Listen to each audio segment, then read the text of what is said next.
Tips with Toni. Tips with Toni. All about nutrition from your favorite dietitian. Everything you need to digest in your mind.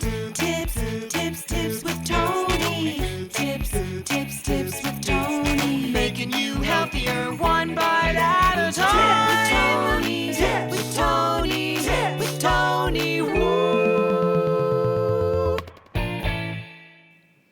Hello, and welcome to the Tips with Toni podcast. I'm Toni Marinucci, your registered dietitian, helping you get healthy one bite at a time. In this interview, I talk with Alicia Brown, who's also a registered dietitian, and we talk all about food restriction. However, we talk about restriction coming from a place sometimes by choice. So she does allude to and speak about her history of having an eating disorder.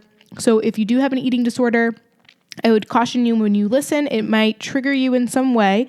If you find that it's triggering you in any way, please turn it off and reach out to the person who you know can help you in that moment.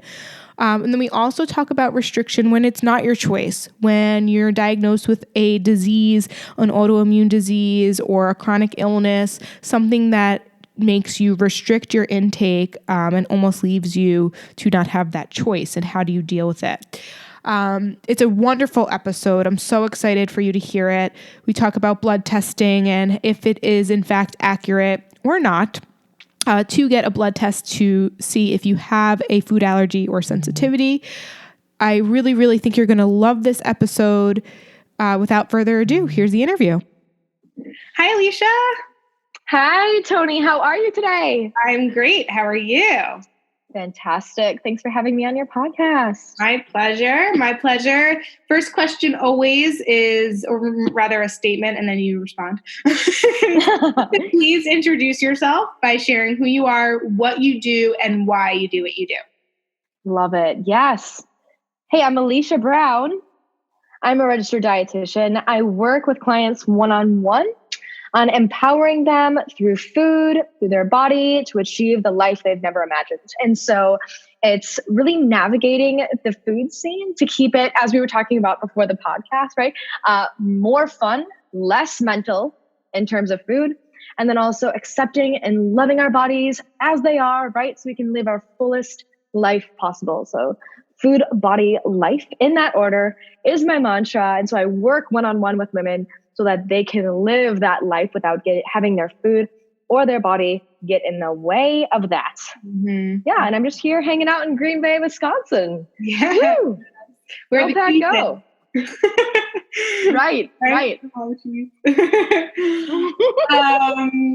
So now I guess I always like to ask registered dietitians, and a ton of them that come onto the podcast, what made you decide you wanted to become a registered dietitian? Wow, I'm glad you asked, because it was a compilation of so many things that made me become an RD. I was a figure skater most in my upbringing. I was a competitive figure skater. I loved it. I loved the sport. I started skating when I was 4, but when I hit puberty, I changed. And as I hit puberty and was kind of going through like the changes that come with that, it was found that I was severely anemic. And I suffered from this immense fatigue. The programs, the skating programs I was doing, all of a sudden they become really hard.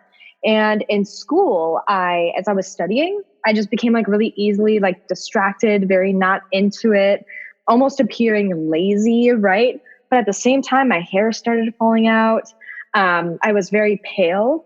And so it was found that I was very severely anemic. And after about 3 or 4 years of trial and error with tests and trying to find a diagnosis, I was finally, thank goodness, diagnosed with celiac disease. And so there was kind of like that period of my time where it was kind of like I was depressed, like my life, my light in my life that I was able, to bring to others was kind of dimmed. And I felt like I wasn't living up to my own potential. And so I was depressing and frustrating. But it came down to the fact that with undiagnosed celiac disease, I wasn't getting the nutrients like to my brain and to my body that it needed. And so I was living in a very malnourished state.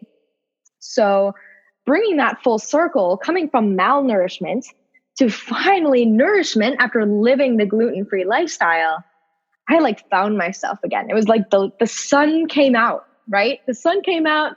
I was myself again. But, with that gluten-free lifestyle, there's also this piece of not being able to eat foods that I was able to eat before. And so I don't know if any listeners can relate to this, but if you know someone that has celiac disease, that means that we have to remove foods that contain gluten in the diet. And so things like breads and pastas and typical things that my family would make, all of a sudden now, Alicia had her separate plate, which meant that Alicia ate at a separate time and she needed special care, right? Because she had to eat differently than everyone else living gluten-free. So then I'm off to college and I'm finding that if I restricted other things from my diet, right, I would feel better. This was the illusion that I believed, is that with further restriction, I would feel better about myself. I lost weight. I lost more weight. I spiraled. I became incredibly isolated and then found myself in an eating disorder, right? Yeah. I really suffered from anorexia in college. So getting back to your question of what prompted me to become a dietitian, it has been this tug of war mentally, physically with food for much of my life, going from celiac disease, feeling better, then feeling the crumminess of kind of letting that restriction go too far. After I hit rock bottom, after suffering from anorexia, I was like, I need to change how I approach food. I need to see this differently, right? So that the sun can come out again and I can be my best self again. And so that kind of, after a while of like big discernment of thinking, okay, should I do communications? Should I do business? I found my way back to dietetics. And I did that with the promise to myself that I would change the way that I thought about food and help others that might have felt a similar way about it as well, right? That maybe have a similar story. And so I can help them just time collapse and not go through the suffering that I did so that they can find the truth with food and find what really makes them feel good in the bodies that they currently have. Wow. So that's kind of why I became ultimately a registered dietitian. Yeah. I mean, I think that your story goes really deep. And I think that you used your experience to teach others today, which is a very powerful thing. I guess my first question is how, other than the mindset shift, what other things did you need to do to kind of heal yourself from anorexia? I needed help and I didn't understand how much help I needed. If you or anyone listening has known someone that suffered from an eating disorder, it is the truth to them that nothing is wrong. When it is so clear to everyone else that the behavior is abnormal, right? So what it took initially for me to like get the help that I needed was my parents yanking me from college and literally getting me into a hospital setting where I couldn't get myself out, right? So the first thing was I was responsive and willing to get help. And after being in a hospital, of course, then I was told how much I needed to get help, right? So that was even a process too of like that willingness to get help. But yes, then climbing out of that, it was such a journey, like not only mentally, but also physically of seeing my body change, right? Of getting nutrients to my brain and also being put in groups with other people that have had like very tough journeys, right?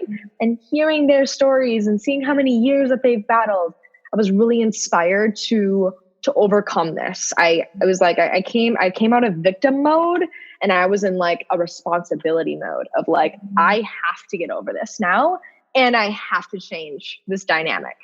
So it was kind of like that transition of going from victim to taking the responsibility and doing something about it.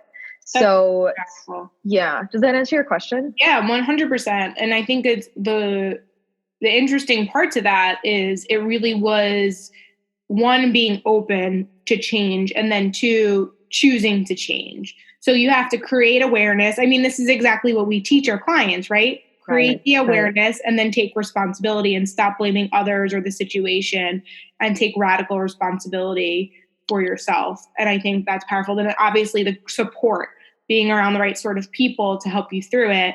I mean, that's like all the things. And no matter what field, whether it's your nutrition, your finances, your family relationships, those are like the key drivers to change and creating like a healthy change. So I think that's awesome. Gosh, it is so linked. I love what you illuminated right there. It was just like the link between like health and, you know, our performance at work and all the things in our relationships. Mm-hmm. Yeah. There's really tight correlations there. Yeah, it's definitely all interconnected for sure. Mm-hmm. So one thing that you didn't mention is I know you personally, and you also were diagnosed with ulcerative colitis. Yes. When was that? Yeah. So kind of went in this flow. I'm so glad you brought that up. I was like, you know, it was like celiac disease, eating disorder, ulcerative colitis, like a few years later. And it was like, I was suffering from this. It's just like one thing after another, right? Mm-hmm. The things I put myself through and was put through, still going through, right? But I was having like severe IBD, IBS, very uncontrolled, in constant pain. And I felt like there was just, I was in victim mode over like what was going on with my body when I felt I couldn't do anything about it.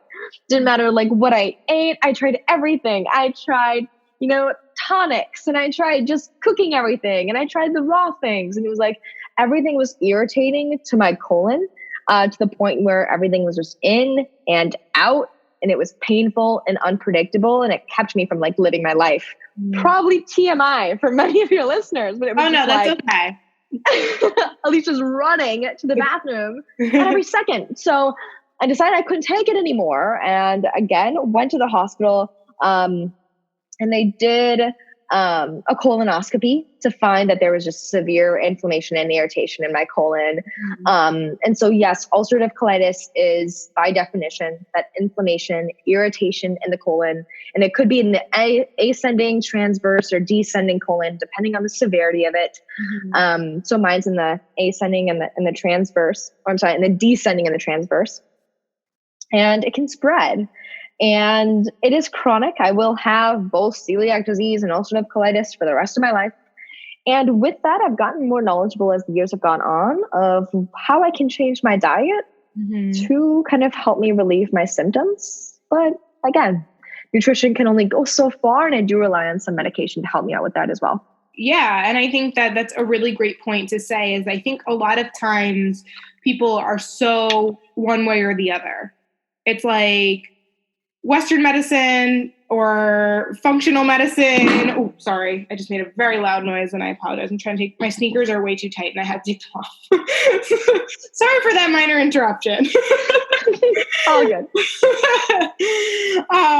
But yeah, so I find like a lot of people are kind of like one or the other. They're never taking any medicine at all, trying to do the whole natural route, or they're just like constantly taking medication, not even thinking about food can be medicine. So it sounds like for you, you found a nice balance between that. I had to, yeah. Like, I felt like I've exhausted everything with nutrition. I tried, you know, more ginger, more juicing, all the things. And I was just like, I need help. And so I found finally this effective treatment that I do rely on to live my life, but almost happily, because it allows me to live my life paired with good nutrition as well. So it's just like you're saying. So sometimes it is the good marriage of both. Everything intentionally and mindfully and with purpose. Yeah, absolutely. And then what works for you? That's always like, yes. Yes. So the reason why I wanted you to talk about that is because I think it's really interesting, that you could have easily been triggered. Now you had another reason to restrict, right? So you had gluten-free, you had to be gluten-free because of celiac. So we had no choice but to restrict. Then you chose to restrict. And then you finally recovered from that, realizing that restriction's not the answer. But then you were diagnosed with a disease that made you restrict again. So how did you come out of that? Wow. That is, when you put it like that, like, it's still hard. It's like still hard. But that's why I have to have the mindset that I have right now in regards to food. And that is always with the philosophy to live as restriction free as possible for not only my health's sake, right? To get nutrients and variety from the diet, but also socially, so I can go out to eat and eat with my husband, right? So I don't have capacity to unnecessarily restrict, because it's my philosophy that I desire for us and for everyone to unconditionally allow ourselves to eat any and all foods, right? I love that unconditional permission. And I'm pulling that from the book Intuitive Eating, which really talks about that in relation to like relieving shame or guilt that we can have after making food choices, right? This kind of was in relation to like my very eating disorder time. However, with that unconditional permission, those with celiac disease, ulcerative colitis, any disease state, diabetes that has some dietary correlation, there has to be some mindfulness there. And there has to be a line in the sand, right? Of, I know that I cannot eat these foods, but I will not unnecessarily restrict any other food. Right. And so that's where I'm always asking myself, I know that I cannot eat gluten. I know that I cannot have over certain milligrams of caffeine. That can be really irritating to my colon. I know that I need to manage my stress. So sometimes even outside of eating, it's like, I know what my needs are, where my boundaries are. And then after that, I have to play around with food. I have to get out in the open, and I have to allow myself as much unconditional permission to eat as I possibly can, while considering these disease states that I have that I cannot control. Totally. Yeah, I love that. So once again, it's just accepting what is and then making the best of the rest of it. Oh my gosh, yes. Because with that celiac disease, what can get mental for so many of us with these autoimmune diseases? And this could be ulcerative colitis, this could be Hashimoto's, this could be diabetes, ulcerative colitis, IBS, IBD, you name it. If we allow the food conversation to become this mental war, right? And it so easily can be, because we can find that food is something that we control to put in our bodies. And so if we can control this food so that we feel better, we're going to try that, right? I've been there. But sometimes it's recognizing first, it's beyond our control. Sometimes it's not just food related. So it's realizing that. Sometimes it is reliance on medications. Sometimes it is maybe getting help like therapy, reducing stress, right? Or taking some more time for you. Sometimes it's not just food that we can control to depict how our body is going to respond or function. So know that it's more than food. And then secondly, just knowing from that, your biggest triggers, the things, start drawing connections between like the foods, how they make you feel, and start to gently draw connections, but leave those as flexible as possible, right? So we can continue learning and growing with ourselves, not against ourselves and against our mindset with food. I love that. What kind of tips would you give someone who maybe suspects that they have either an allergy or an intolerance or some things like not agreeing with them?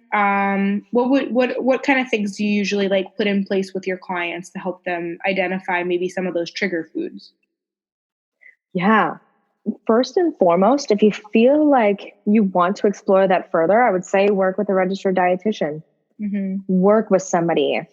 When I didn't work with somebody and I started trying to draw these correlations, I started doing food journals. I started trying to match it together, but it takes support in order to really follow through with kind of making these correlations. And a registered dietitian is the best person to do that. It's very intensive. And we don't want to kind of mislead ourselves into potentially restricting a food unnecessarily. So that's where I say, get the help that you need, right? So maybe the dietitian that you may potentially work with, maybe they do like the FODMAPs method or elimination method. I do not promote like blood testing of any kind. It's just not a gold standard by the Academy of Nutrition and Dietetics, even though that really seems to be on the rage right now. I hope in the future there is some kind of test that is like the standard, but it's just not right now. So I don't really promote that. But I think working human to human, dietitian, that is the best way to go. Would you agree with that, Toni? 100%. You know, and I've talked about every person that comes on the podcast, especially when they're a dietitian. I mean, like, we're not just saying it because we know we're good at what we do. We're saying it because we know from personal experience, it's the fastest way to get to the root cause and to help people from personal experience and just through watching our clients succeed.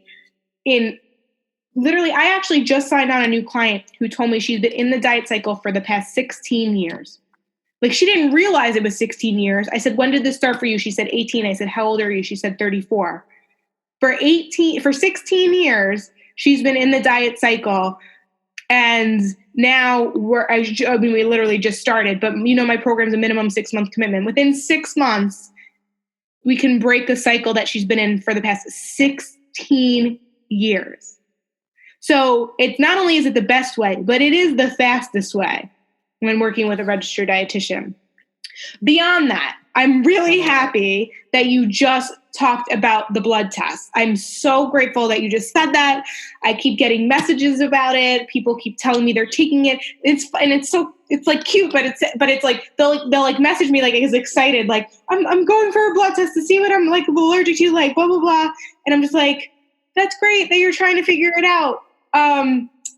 Like, then I ask them why, but then in my mind, and then I later tell them, as the conversation goes on, that, you know, whatever your results are, we might want to reconsider, like, you know,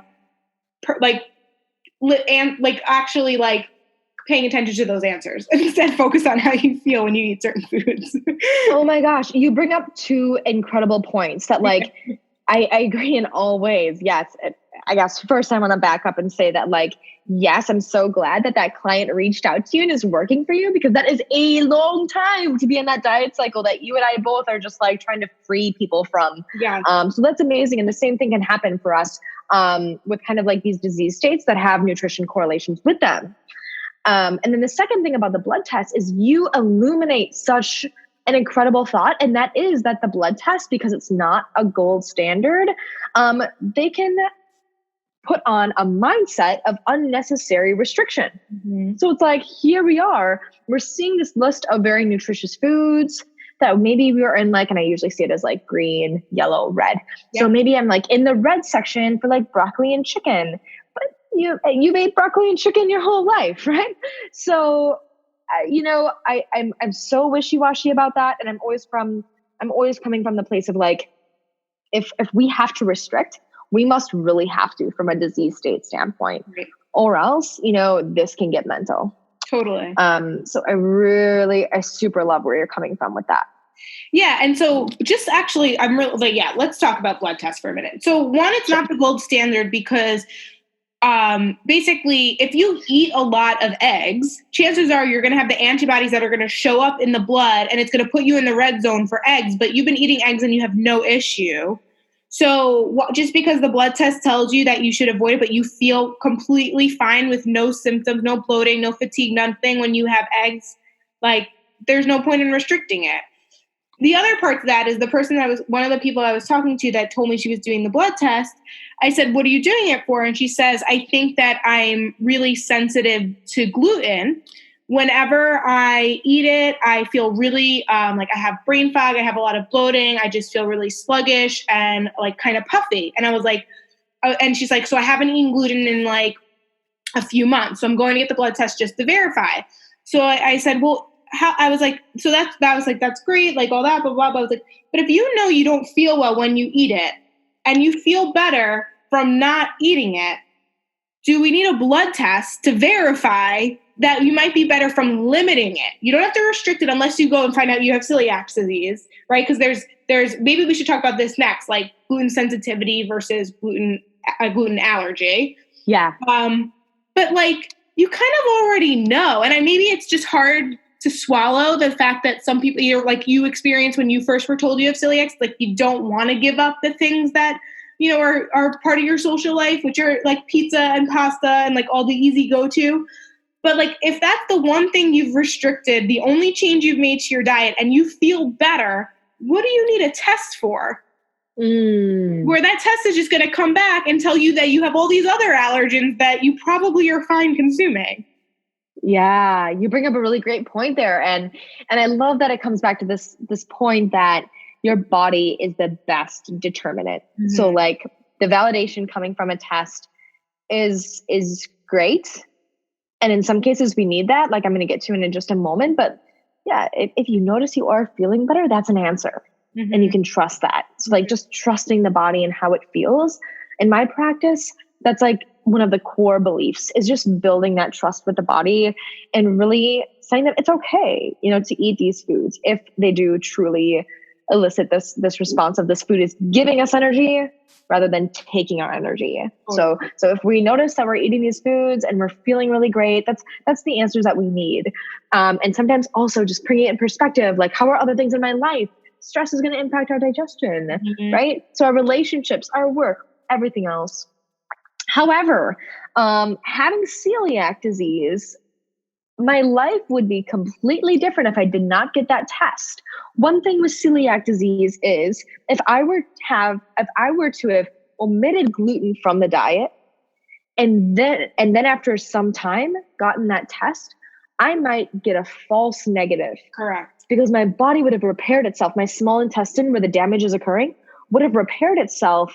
And so when they would have went in for an endoscopy, it's funny, I talk about like colonoscopy for the ulcerative colitis, and the endoscopy for celiac disease. But when they would have gone in, if I had already eliminated gluten, they would have just said, oh, everything looks great. Correct. So this is where if someone does feel like they might even just be sensitive to gluten, continue eating gluten and go and get that test done so you can live your life knowing, is it a sensitivity or do I have celiac disease? Because the difference is celiac disease is the complete omission of any particle of gluten from the diet. Yeah. And so if I do go out to eat and there is some cross-contamination, we call it when gluten does encounter a non-gluten food and I eat it, I suffer from cross-contamination with gluten. Mm-hmm. Internally, I'll suffer the effects of that. Someone with gluten sensitivity may not. They may be able to tolerate some parts per million of gluten that I would not be. Right. And so I could order a gluten-free pizza from Domino's, right? Mm-hmm. If I had gluten sensitivity, I could go to Jimmy John's and I could get the unwich, right? Mm-hmm. I could do the things like that. My life would be completely different. I could have more freedom and flexibility with the diet. However, now that I know that I have celiac disease, I know that this is a boundary I can't cross, and I have to eliminate any parts per million as much as humanly possible in my food. Right. So that I can preserve the integrity of my small intestine as much as possible. Mm-hmm. So that's where I'm coming from in the gluten conversation. If anybody listening like really feels like they might have a sensitivity to gluten, I would even say follow up with your doctor. Maybe you would get tested for celiac disease just so you know that you have the disease or the sensitivity, right? Yeah. So that's where I'm coming from with that. That's a great point. I really thank you so much for that. Because just to kind of clarify, when you say parts per million, you mean like with the cross-contamination, if someone who's allergic to gluten, although you might, like you said, you get a gluten-free pizza from Domino's, but they use it the same utensils or the same oven as where they put the regular gluten, just those little particles, just being like, that's how much it could make you sick. Correct. And so I think that I just want to clarify for the listeners. And you're really making me think, and I don't know, I got tested for celiacs with a blood test when I had already removed gluten from the diet when I was in college, because I had a feeling I had a sensitivity. Okay. It came back negative. Since then, I've just decided I'm just gluten sensitive. But recently I've been feeling like I haven't been feeling well, and it started when I had eaten gluten, and then it just like Toni. I know because I feel I love you. The only thing that doctors can tell me is that there's definitely an absorption issue. Okay. Because I'm always getting sick, so obviously the immune system is just shot. And now you're like having me think like maybe I should suffer. It's going to be the worst week of my life by incorporating gluten and then scheduling the test. It will be the worst week of my life, but we'll see. I have a doctor's appointment tomorrow, so I'll bring it up to him. and see what I'm so glad we're on this podcast talking about this. Yeah, no, I'm not gonna lie. I mean, like, you really just made me think about it. It's something I've thought I've had for like my whole life. Yeah. I didn't know what it was then. You know what I mean? Okay. But I never felt good when I ate. Like, that's why I became a dietitian. Like, always. Okay. So, do you feel like you need to get these answers, Toni? we just had like... You know what you need to do. I know what I need to do. Very cool. Thanks for sharing that. Yeah, we'll see what happens tomorrow. But if I don't get any more, I'm like tired of not having answers. You know, that's another hard part about when you're not feeling well. You know something's wrong. You're not 100%. I did get diagnosed with Epstein-Barr, but everything I have just doesn't seem like it's just Epstein-Barr. Like it just, to me, it just doesn't make sense. But it could be. Who knows? Sorry, we went on a tangent. We're like running out of time. But I'm like talking to you and I'm like, I should really do that. I appreciate that. Yeah. It's awesome. Okay. That's awesome.